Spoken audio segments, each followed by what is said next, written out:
안녕하세요. 위스타드 잉글리시의 엘리입니다.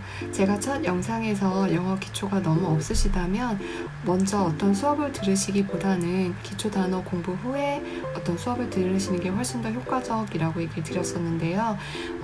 일단 주니어 능률복화 입문 책 정도는 나는 안다. 그 정도로 단어를 모르는 건 아닌데 그렇다고 영어 문법을 아는 건 아니다. 라고 했을 때, 그러니까 단어는 조금 안다. 근데 문법은 잘 모르겠다. 라고 했을 때, 일단은 조금 요 단계 때 성인분들이 조금 애매해요. 근데 학교 때 공부한 거 어느 정도 기억하시고 있는지에 따라서 제가 추천할 수 있는 게 좀 달라지더라고요.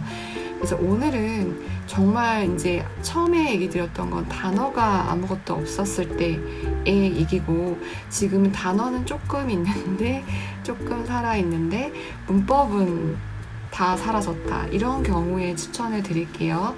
지금 제가 1번 책은 제 교습소에 있어서 지금은 제가 이 책을 2권부터 갖고 있는데 바로 A리스트라는 출판사예요.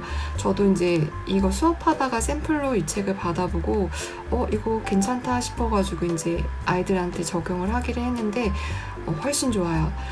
정말 기초가 없는 상태에서 너무 어려운 책으로 문법을 공부하면 효율이 훨씬 떨어지거든요. 근데 이 책은 문법 개념은 다 들어가 있는데 풀이가 너무 쉬워요. 그래서 자기가 정말 문법을 알아서 푸는 건지 그냥 너무 단순한 문제 구조여서 잘 풀리는 건지 헷갈릴 정도로. 근데 성인분들은 이 책은 진짜 일주일이면 끝내실 수 있어요. 제가 이게 1, 2, 3, 4권으로 구성이 되어 있는데 3권부터는 사용하고 있지는 않아요. 왜냐면 그게 조금 갑자기 공중 뛴다고 해야 되나? 그리고 두 번째 권도 후반부의 수량 형용사 부분이 조금 어려워서 요 책이죠. 요게 조금 어려워서 살짝 그때 좀 아이들이 고비가 와요. 그래서 요 책을 1권, 2권 정도로 품사만 끝내시고 나서 그 다음에 또 제가 다음번에 다른 영상으로 그 다음 레벨 책을 추천드릴게요.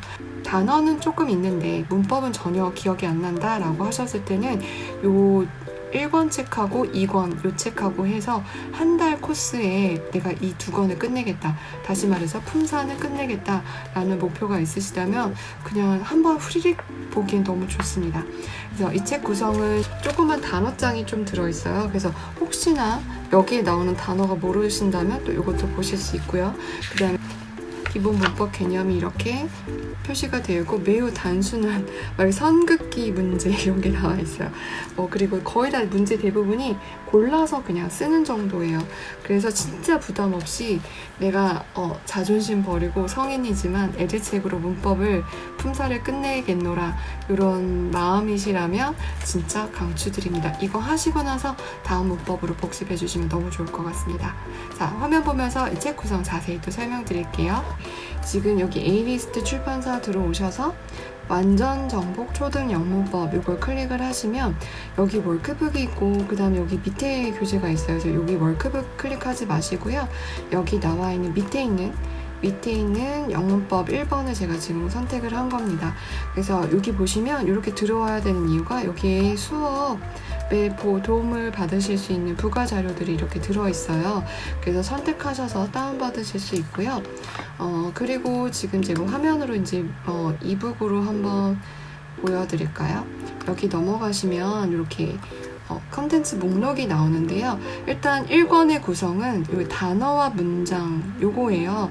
요거는 솔직히 이거 책 나 잘못 샀다 싶을 정도로 너무 쉬우실 거예요. 근데 여기 보면 뭐 어떤 게 단어고 어떤 게 그 다음에 구고 어떤 게 문장이고 이런 아주 완전 기초적인 문장은 그 다음에 구두점까지 찍으셔야 되거든요. 근데 이게 의외로 우리나라 사람들이 많이 신경 쓰지 않는 부분이 마침표, 그 다음에 물음표, 그 다음 느낌표, 컴마 요거까지 구두점까지 완벽하게 쓰셔야 영어는 맞다라고 하는데 중등부에서 솔직히 여기 실수 때문에 감점이 굉장히 많이 일어나요. 그 말은 성인분들도 충분히 실수하실 수 있다는 말이니까 이게 너무 쉽지만 그래도 한번 상식적으로 봐주시면 좋을 것 같고, 그 다음에 2단어하고 3단어는 명사에 대한 이야기예요. 명사에 대한 이야기인데 이게 셀 수 있는지 그 다음에 셀 수 없는지, 이렇게 두 가지로 나눠져 있고요. 셀 수 있다면 반드시 단수 모양으로 쓰셔야 됩니다.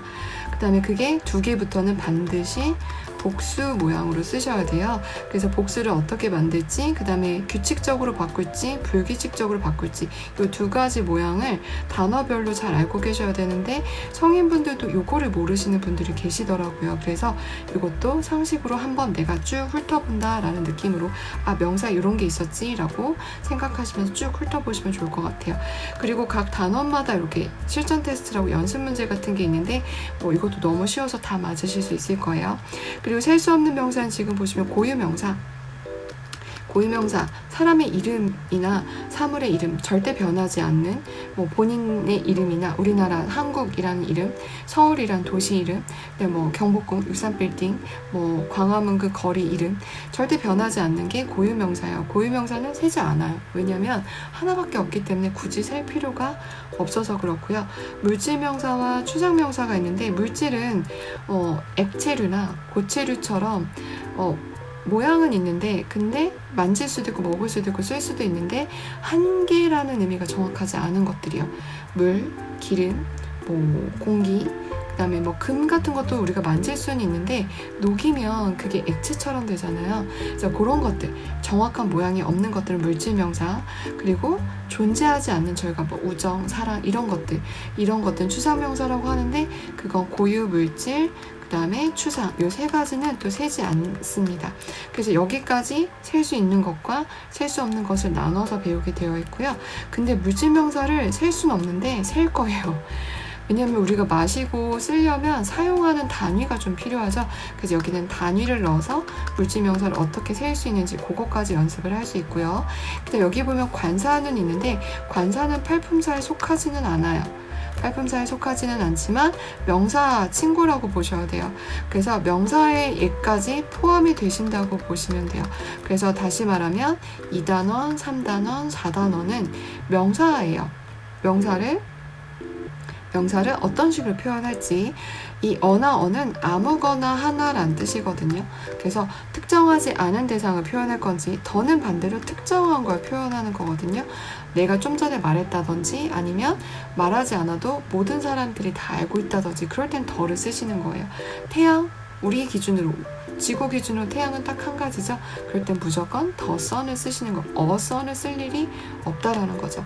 근데 안 쓸 때도 있어요. 그걸 저는 애들한테 무관사라고 하는데, 그래서 관사를 안 써야 되는 경우, 꼭 써야 되는 경우, 요거를 또 좀 주의해서 보셔야 하지만, 어쨌든 요 3가지 개념, 셀 건지 안 셀 건지, 그 다음에 명사를 아무거나로 표현할 건지 특정한 거로 표현할 건지, 혹은 그런 개념 아무것도 없이 표현할 건지, 요거는 미국의 명사에 대한 생각의 방식이라 생각해요.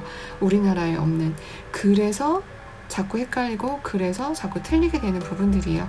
오히려 문법 정말 나중에 영어를 다 잘하셔도 저는 아직도 고민이 얘를 셀까 말까, 어를 붙일까 말까, 이거를 아직도 영작할 때 많이 주의 깊게 생각하면서 쓰거든요. 외국인의 입장에서 우리나라의 개념이 아니기 때문에 자꾸 생각하면서 쓰게 되는 개념 중에 하나예요. 그래서 쉽다고 그냥 넘기지 마시고, 이래서 얘는 이걸 하고 이래서 얘는 이렇게 하지 않고를 한번 이해한다 생각하고 꼼꼼하게 공부를 해주시면 좋겠고, 그 다음에 제 이름을 부르지 않고 나는 이라고 부르거나, 상대방의 이름을 부르지 않고 너는 이라고 부르는 명사를 대신하는 대명. 그러니까 결국은 전체 이 책이 앞에 부분 기초 내용 빼고는 죄다 명사 얘기라는 얘기예요. 이제 명사 얘기를 할 거고, 명사는 문장에서 뭐를 하느냐, 주어, 목적어, 보어, 또 전치사, 뒷자리, 이렇게 4군데의 명사가 들어갈 수 있거든요. 이거는 앞으로도 계속 이렇게 쓸 거예요. 그 여러 자리에 들어가는 명사를 어떻게 쓰실지에 대한 얘기를 배우시는 파트입니다. 그 다음에 이제서야 MR이즈 비동사가 나올 건데요. 형태, 모양을 어떻게 쓸 건지, 어디에다 써야 되는지, 부정문과 의문문을 어떻게 만드는지, 이런 것들을 또 단순하게 공부하시면 책이 끝납니다. 너무 쉽겠죠? 그래서 여기 뒤에 보시면 접혀있는 기출문제가 있어요.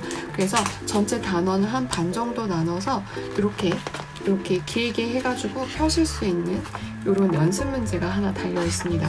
그래서 한번 내가 잘 소화하고 있는지 점검도 해보시면서 한 2주 안에 이 책을 후다닥 끝내주시면 돼요. 이렇게 하루 뭐 일주일에도 하셔도 될 것 같아요. 그래서 하루에 한 단원씩 부르셔도 괜찮습니다. 자, 그래서 이렇게 가시면 구성이 어떻냐면요. 구성이 너무 쉬워요. 자, 그리고 여기는 이제 1권의 교재 흐름이 이렇고 2권의 교재 흐름이 이렇다. 근데 3, 4권은 제가 별로 추천드리진 않아서 일단은 1, 2권 정도를 2주나 한 달 안에 계획을 잡고 해보시면 될 것 같고, 그리고 이제 여기서 먼저 얘기 드리면 이거는 이제 여기서 비동사를 했기 때문에 여기서 일반 동사를 좀 할 거예요. 그리고 나머지 품사, 여기가 죄다 명사였잖아요. 그러니까 이제 형용사, 그 다음에 여기 두 단원이 부사, 형용사 부사가 비교급 최상급을 만들 수 있거든요. 요게 조금 어려우실 수 있어요.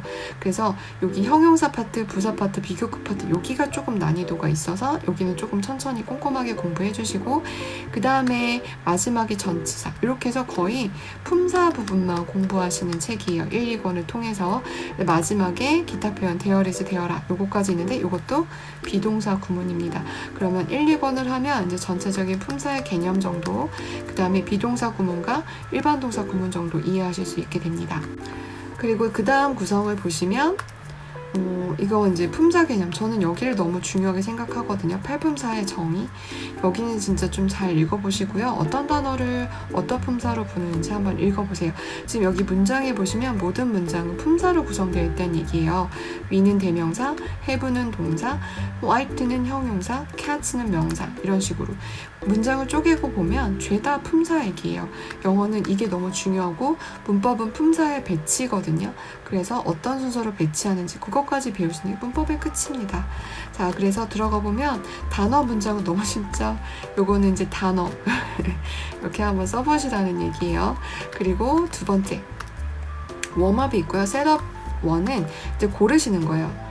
단어를 이렇게 고르게끔 되어 있어요. 그리고 셋업 2는 이거를 이제 문장 안에서 조금 구별을, 이거는 이제 단지 선택 정도로 하는 문제 유형이라면 요거는 조금 문장 안에서 선택을 하라는 유형이 좀 많아요.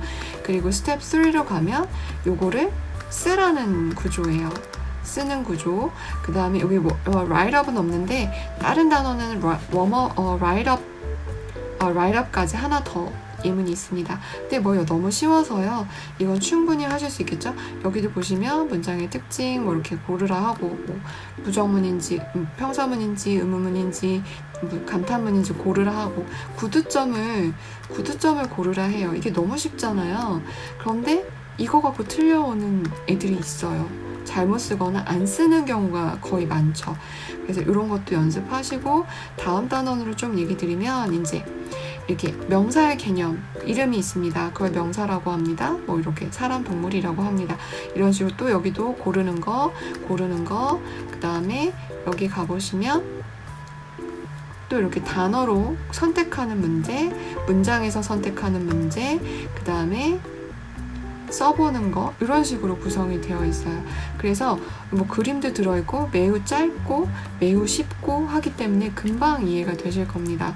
그래서 이게 1하고 2 구성이 별반 다르지도 않고 내용의 난이도가 힘들지도 않고 해서 딱 2주에서 한 달 정도 이렇게 계획을 잡으셔서 2권 정말 풀어보시길 정말 추천드려요. 그래서 용어가 이런 게 있고 이런 개념들이 있고 품사가 이런 거구나, 이런 게 이해가 되시고 난 다음에 그 다음에 조금 더 어려운 문법, 조금 더 이제 독해 쪽으로 넘어가시면 정말 좋을 것 같아요. 이거는 그냥 문법 기초 상식을 다질 수 있는 책이라고 보시면 될 것 같습니다. 도움이 되셨을까요? 한번 해보시고 책 정말 끝내보신 분들은 밑에 댓글 부탁드릴게요. 지금 저희 교습소에서 아이들한테 정말 저를 처음 만났고 정말 영어를 처음 시작하는 아이들 대상으로 어떻게 교재를 사용하고 있는지 그 단계별로 알려드리고 있어요. 그래서 여러분도 관심이 있으시다면, 또 혼자 공부하시는 분들이라면 방향을 잃기가 되게 쉬우시거든요. 그래서 이 책 저 책 막 사지만 마시고 정확하게 언제부터 언제까지 이 책을 내가 보겠다라는 계획하에서 보시면 너무 좋을 것 같습니다. 오늘도 도움이 되셨다면 밑에 댓글 남겨주시면 정말 감사드리겠고요. 또 다음 영상에서 더 도움이 될 수 있는 교재와 공부 방법 소개시켜 드리도록 하겠습니다. Thank you for watching today and I'll see you in the next video. Bye!